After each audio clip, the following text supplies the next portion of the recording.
সম্মানিত দর্শক, আসসালামু আলাইকুম। আশা করি আল্লাহ তাআলার অশেষ মেহেরবানিতে আপনারা ভালো আছেন।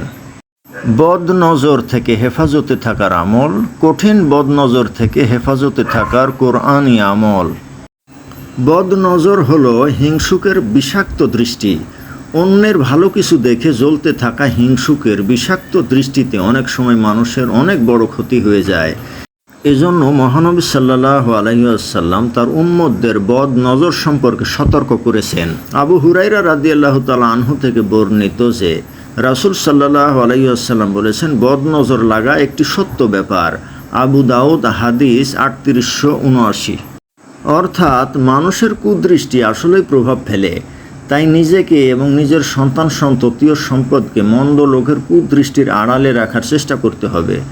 সকাল সন্ধ্যা মহান আল্লাহর কাছে মন্দ লোকের কুদৃষ্টি থেকে আশ্রয় চাইতে হবে। অনেক সময় বদনজরের প্রভাবে কোমলমতি শিশুদেরও বিভিন্ন রকম রোগ ব্যাধি দেখা দেয়। উম্মে সালামা রাদিয়াল্লাহু তাআলা আনহা বলেন, একদিন মহানবী সাল্লাল্লাহু আলাইহি ওয়াসাল্লাম তার ঘরে এক মেয়েকে মলিন চেহারায় দেখলেন। তখন তিনি বলেন, তাকে ঝাড়ফুঁক করাও, কেননা তার উপর বদনজর লেগেছে। বুখারী হাদিস 5739। বদনজর, জাদুটোনা ইত্যাদি থেকে বাঁচতে আমাদের নবীজি সাল্লাল্লাহু আলাইহি ওয়াসাল্লাম বিভিন্ন কোরআনী আমল করতেন। পবিত্র কোরআনের আমলের মাধ্যমে বদনজর থেকে রক্ষা পাওয়া সম্ভব। পবিত্র কোরআনের 3টি সূরা আছে, তার উপর নিয়মিত আমল করলে বদনজর থেকে রক্ষা পাওয়া সহজ। কোন 3টি সূরা? চলুন জেনে নেওয়া যাক।